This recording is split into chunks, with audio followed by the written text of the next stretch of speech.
Shalom Aleichem, nous sommes dans Baba Batra Daf Kuf Yud Tet et nous commençons aux 2 points. On est dans la Mishnah que Kaviachol, le Shaya Bechor, Notel Shnei Chalakim. Comme Tzofrad était Bechor, donc il avait droit à une double part. Donc n'oublions pas que Tzofrad est mort dans le désert. Et donc la Gemara demande Ve'amai, et pourquoi normalement il a le droit d'avoir une double part, enfin ses filles ont le droit de prendre une double part. C'est de l'argent qu'il va recevoir. C'est pas de l'argent qu'il a déjà reçu. Et on a déjà appris auparavant qu'un Bechor ne reçoit pas une double part, donc quelque chose qu'il va recevoir, donc quelque chose qu'il possède déjà. Alors sur ça, il peut donner une double part au Bechor, ou le Bechor peut recevoir une double part. Comme par exemple, un père qui a un bien, et dans ce bien-là qu'il possède, alors à ce moment-là, il a le droit d'avoir une double part. Mais là maintenant, la terre d'Israël, il ne la possède pas encore. Le partage ne s'est pas encore fait. Donc comment c'est possible que Tzlofrad a eu droit à une double part? On a un clal qu'un Bechor ne reçoit pas une double part dans ceux qui potentiellement doivent recevoir, mais comme dans ceux qui existent, Mourzak, ceux qu'il possède ou ceux qui existent. Amarabida, Amarshmuel, Beit Dotoalim. Non. Quand on a dit qu'il a reçu une double part, c'est dans les pitons des tentes. Ça veut dire dans les métaltélim. Tout le monde avait des tentes. Donc tout le monde avait des pitons pour tenir les tenteurs des tentes. Donc on parle ici, c'est une expression pour dire dans les métaltélim, dans les biens qui sont mobiles. Mais Tiv Rabba, il pose une question. Rabbi Yehuda, Omer, Noslofrad Natloar Bachalakim. Rabbi Yehuda nous a dit, tout auparavant, on a vu dans les pages précédentes, que Rabbi Yehuda il a dit que Noslofrad, ils ont reçu 4 parts. En Bachalakim, chez Neymar, comme c'est marqué, Vaïplou, Chavle, Menaché, Asara, et que dans la part de Menaché, il y en a eu 10. Et qu'on avait dit, on avait 6 qui étaient par Baté Avot, les chefs de tribu, de famille, et 4, c'était les parts que les Bnot Sofrad ont pris de leur père, qui sont la part de leur père, la part du frère de leur père, la part du grand-père, et la double part en tant que Bechor. Et ils ont eu droit à une part à Eretz Israël, donc on ne parle pas de métaltif de biens mobiles, on parle bien de biens immobiles, on parle d'Eretz Israël. Et là, Marava, Eretz Israël Mourzeketi. Et là, on est obligé de revenir à la conclusion qu'on était arrivé précédemment dans la Gemara, qu'Eretz Israël était déjà dans la possession du Yotzei Mitzrayim. C'est-à-dire qu'ils l'ont hérité, comme si ils le possédaient, comme si Chefer, le père de Tzlofrad, possédait déjà Eretz Israël au départ. D'accord? Mourzeketi. Mais Tivé, il m'a posé une question. Amar Rabbi Chizkiya, Shimon Shekmoni. Shimon Shekmoni, Ayali Chaver, Mitalmide Rabbi Akiva. J'avais un ami des élèves de Rabbi Akiva. Mais car Chaya Rabbi Shimon Shekmoni, comme ça il disait Rabbi Shimon Shekmoni, mais Yodé Haya Moshe Rabbeinu, Shebnot Tzlofrad Yorshotem. Quand les Bnot Tzlofrad sont venus réclamer à Moshe Rabbeinu, ils savaient très bien qu'une fille, elle hérite. D'accord? Elle hérite de la part de son père. Shebnot Tzlofrad Yorshotem. Ah bah, qu'est-ce qu'ils ne savaient pas? Ah bah, Lo Haya Yodé, mais justement, ils ne savaient pas est-ce que ils avaient le droit de prendre aussi une double part dans le Bechor, et donc cette histoire-là de l'héritage qui a été écrite grâce à la requête de Bnot Tzlofrad, qui aurait pu être écrite par Moshe Rabbeinu lui-même, ça veut dire qu'il aurait pu l'écrire indépendamment de l'événement. Et là, chez Zachou, Bnot Tzlofrad, allez, Bnot Tzlofrad ont mérité que cette paracha a été écrite par leur intermédiaire. Donc, premièrement, ça c'est la première chose qu'avait dit l'ami qui était un élève de Rabbi Akiva. Donc, on voit que Moshe Rabbeinu, il avait un safek. Est-ce que le Bechor pouvait hériter ou ne pas hériter? Mais il y a Moshe Rabbeinu, une autre histoire aussi, que Moshe Rabbeinu était au courant. Ce sont les 2 histoires. Moshe Rabbeinu est parti poser la question à Hachem. 2 histoires à suite d'un événement. Il y en a eu encore d'autres. Il y a eu Mikoshet, il y a eu celui qui a maudit. Il y a eu aussi l'histoire de Pesach Sheni. Mais dans les deux événements qui sont les Bnot Tzlofrad et le din de Mekoshesh, celui qui a transgressé Shabbat, l'un des premiers Shabbats transgressés à la sortie d'Égypte, il avait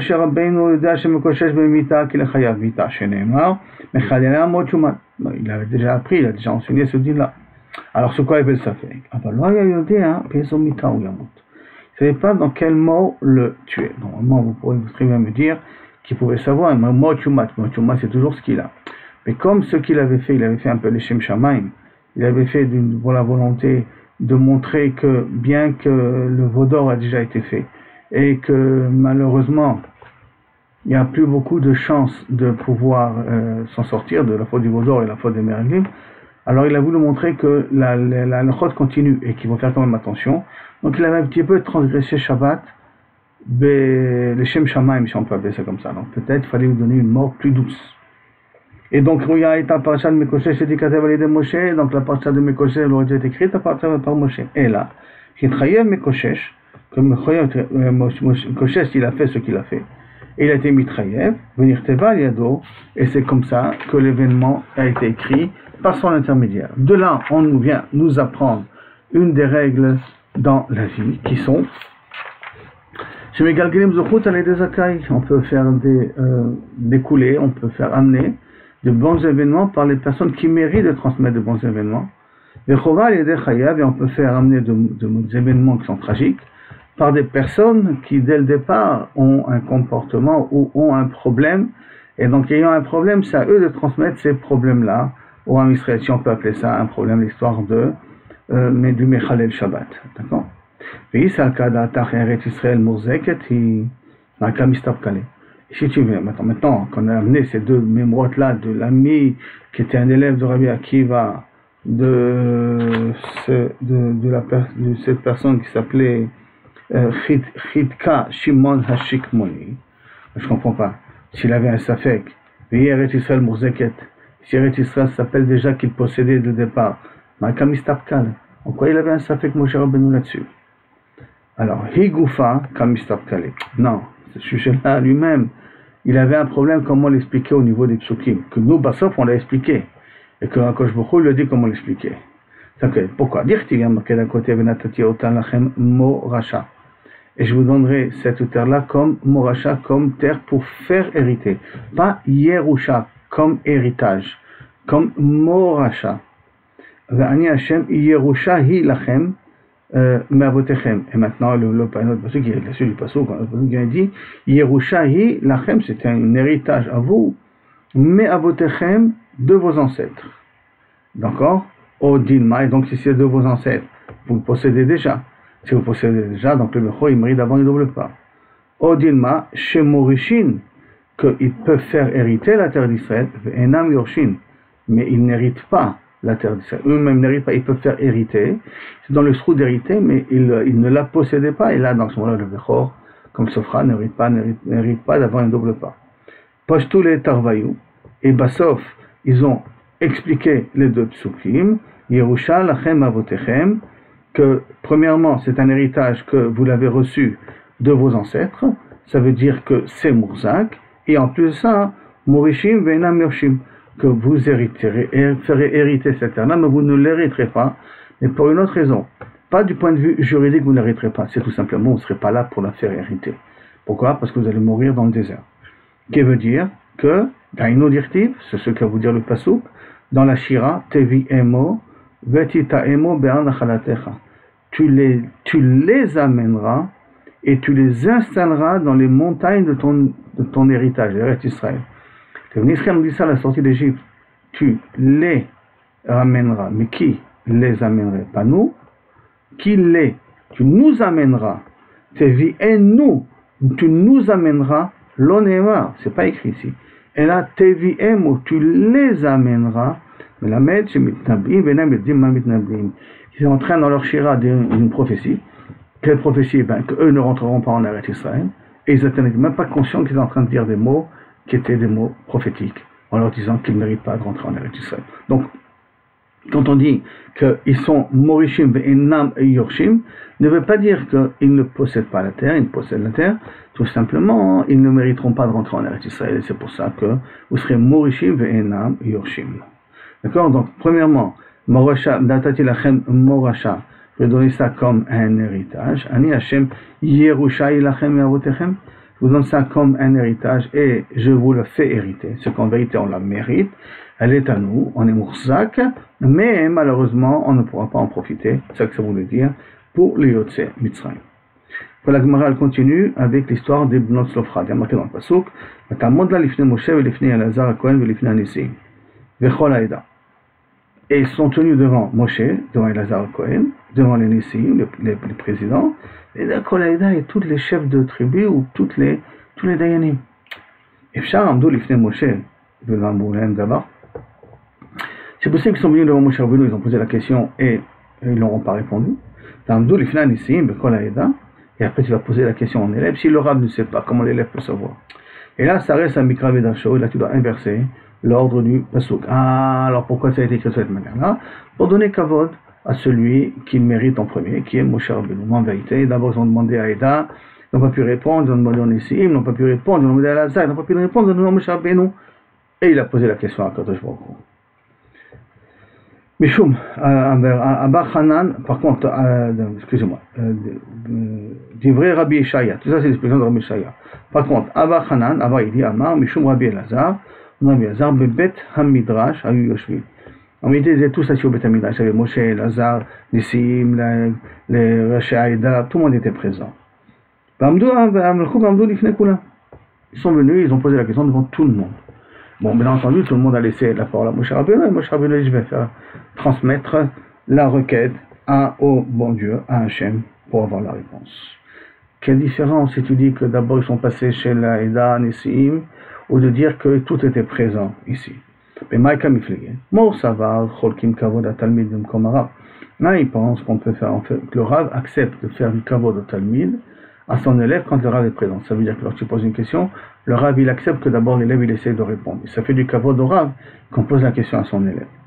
Au Mor Savar, En Cholkim. Et il dit que Kavichon, on n'est pas Cholek. Ça veut dire qu'on n'est pas Cholek. Ça veut dire que quand il y a le Rav et l'élève, on va poser la question au Rav. L'élève, on va d'abord poser la question au Rav. Veilcheta, étant tout ça, comment on fait Behemet. Cholkim, Veilcheta, et Cholkim. Vraiment quelque chose qui est très bizarre. Et d'un côté on nous dit on est Cholek, et d'un côté on dit non, on n'est pas Cholek. Alors, Kashia, Ilcheta, tu vas me dire une marloquette, une contradiction, une halakha, une autre halakha, c'est pas possible. Et là, Ilcheta, lo Kashia. Non, c'est pas une question. Pourquoi? Hadi paligle rabbe, yekara, hadi lo paligle rabbe, yekara. Est-ce que le Rav fait du kavod à son élève, ou le Rav ne fait pas du kavod à son élève? Si le Rav fait du kavod à son élève, tu peux poser la question à l'élève devant le Rav.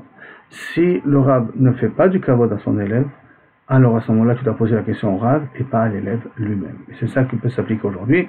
Tu rentres dans un Bet Midrash, tu rentres dans un shiur, tu as le Rav, tu as les élèves, tu veux poser une question, tu dois savoir à l'avance, est-ce que le Rav fait kavod aux élèves ou pas? Si le Rav fait kavod à ses élèves, tu peux poser la question à l'élève lui-même. Sinon, il faut que tu poses la question directement au Rav. Tana, Notzlavchat Chachmaniot, nos Sofram c'était des filles intelligentes. Darshaniot, ça veut faire des drachot, comprendre et apprendre. Et Tzadkaniot, c'était Tzadkanot. Et la Gemara va expliquer chaque chose, comment ça marche. Chachmaniot, ils étaient intelligentes, les filles chez Shawa, chez les filles Sha'adibou, ils ont trouvé la caution idéale pour poser la question. Quand ils étaient en train de parler de Yiboum, d'Amar, ils vont expliquer ça tout de suite, alors ils ont trouvé l'occasion de poser leur question. D'Amar Rabbi Shmuel, Bar Yitzhak, Bar Rav Yitzhak, mais la Mèche Shaya Moshe Rabbeinu Yoshev et Doresh Parashat Yevamin. Il était en train d'être Doresh, la Parashat Yevamin, devant le Bnei Israël. Et eux, ils ont entendu. Et qu'est-ce qu'il dit Moshe Rabbeinu chez Nema, qui échoue Achim Yerdav, parce qu'il y avait deux frères qui étaient ensemble, il y en a un qui est mort, qu'il n'a pas laissé d'enfant. Alors à ce moment-là, le frère fera Yiboum. Attends. Et qu'est-ce qu'il veut dire qu'il n'a pas laissé d'enfant? Il n'a pas laissé de garçon, ou il n'a pas laissé de garçon et de fille? Ah, il n'a pas laissé de garçon et de fille. Ah, donc c'est-à-dire que la fille, elle a le même statut que le garçon. Et donc, si au niveau du Yébama, on est considéré comme un enfant, alors donne-nous un héritage comme un enfant. Et là, si on n'est pas considéré comme un garçon, alors notre mère devrait faire Yiboum. Pourquoi? Parce qu'elle a eu 4 filles, et malheureusement, elle n'a pas de garçon, donc elle doit faire Yiboum avec les frères. Miyad, Vaikra, Moshe, Mishpatan, Lifnei Hashem. Donc, il a tout de suite fait. Moshe Rabbeinu a tout de suite transmis la question devant Hashem. C'est-à-dire qu'ils ont su, ils étaient chachamot, d'utiliser l'opportunité pour poser la question au bon moment. Donc, machma que lorsque Moshe Rabbeinu enseigne la Torah, il y avait les femmes qui étaient présentes en train d'écouter aussi l'enseignement de la Torah. Bien que ce ne sont pas des halachot qui concernent les femmes. Alors, il semblerait que les femmes étaient présentes ici aussi. Darshanioten faisait des drashot. Shayu Omrot, ils disaient, Ilu haya lo ben lo divarno. Si il avait notre père, un frère, un fils, on n'aurait jamais parlé.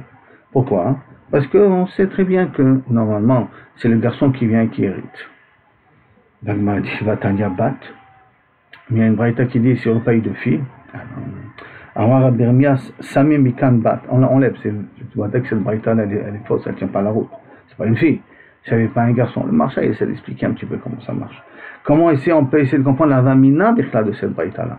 Parce que c'est vrai que s'il y avait quoi, s'il avait une fille, elles-mêmes sont les filles de Slofra, là. Je regarde s'il y avait une fille. Abayamar, Alfilo Aya Bat Laben, l'Odibarno. Même si il en aurait eu un frère, qu'il est mort, et qu'il aurait eu une fille, ce frère-là, on n'aurait jamais posé la question. Ils étaient, Darshaniot, ils ont très bien compris que lorsqu'il y a marqué Vevartem Nachalato la Bat, c'est à condition que le frère n'a pas de garçon, ou que s'il y a eu un garçon, il n'a pas d'héritier. Et ça, ils l'ont très bien compris. L'Odibarno, Tzadkanioten, pourquoi ils étaient aussi Tzadkanioten? Sont mariés qu'avec des gens qui sont de la même famille et des gens de bonne valeur.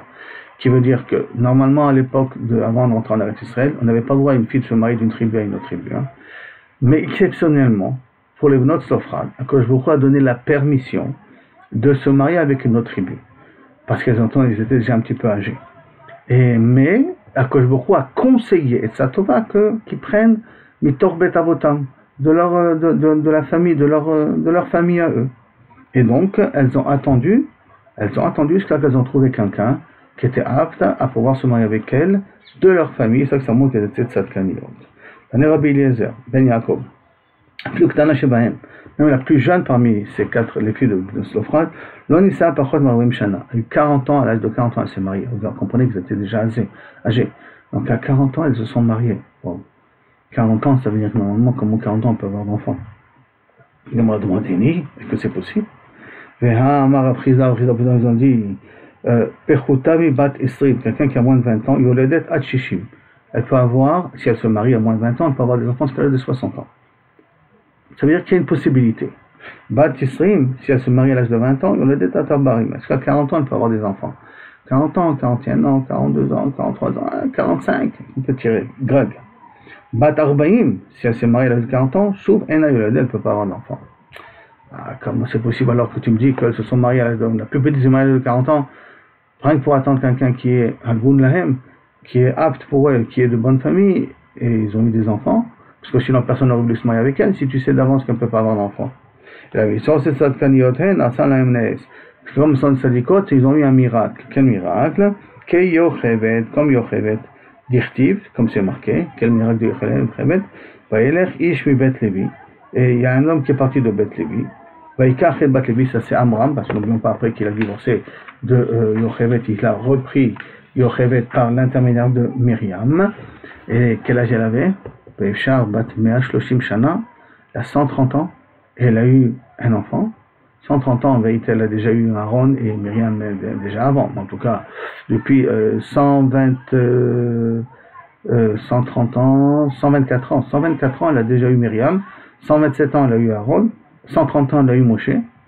Vekara la Bat, et tu l'appelles Bat. Alors, justement, la question, elle est comment c'est possible qu'elle puisse avoir, Kaviachol, des enfants à cet âge-là? Et en plus de ça, c'est un miracle qui a priori est plus grand, dit le Ramban, qui est plus grand de celui de Sarah Imenu, qui a eu des enfants à l'âge de 100 ans. Donc le Rambam, il explique pourquoi on met en valeur plus Sarah que Yocheved, parce que Sarah, elle a ouvert la porte. Comme le miracle s'est déjà fait une fois dans l'histoire, alors il peut se répéter par la suite. C'est pour ça qu'on met plus l'accent sur Sarah Imenu que plutôt sur Yocheved.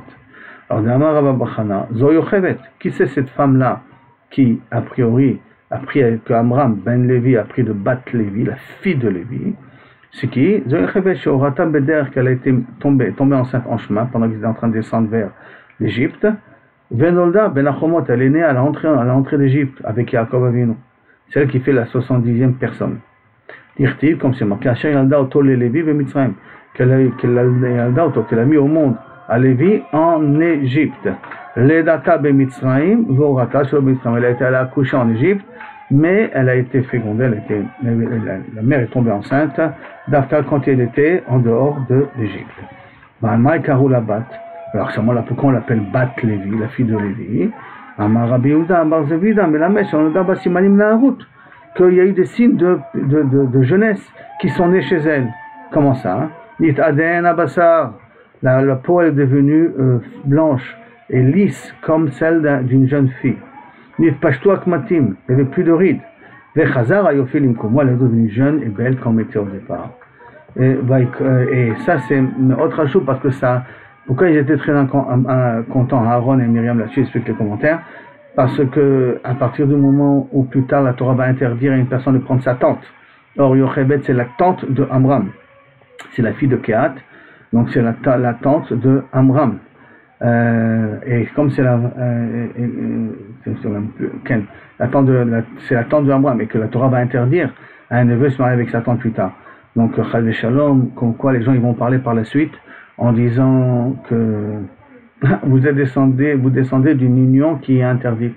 Alors quand Akadosh Baruch Hu il a fait un tel miracle que Yochebed est devenu jeune, alors à ce moment-là ils ont compris que Akadosh Baruch Hu est d'accord de cette union-là et ça les a réconfortés à Aaron et à Myriam et même à la rigueur à ce moment-là Moshe Rabbeinu. Par conséquent c'est exactement la même chose avec les Bnot Sofran. Pour que les gens ont accepté de se marier avec elles, d'un coup elles sont devenues jeunes. Étant devenues jeunes, ils ont vu un miracle chez elles, alors les gens ont accepté de se marier avec elles. Donc quelqu'un qui arrive à garder sa jeunesse, d'une certaine manière, c'est un cadeau qu'Akadosh Baruch Hu lui fait, et il veut montrer qu'Akadosh Baruch Hu il veut que quelqu'un se marie avec cette jeune fille-là, même si elle a un certain âge, parce que elle a de la doucha particulière. Comme on a vu, Tzadkan Yotem, avec les filles de Slofrad. Et on est arrivé ici, juste au milieu de la première grande ligne.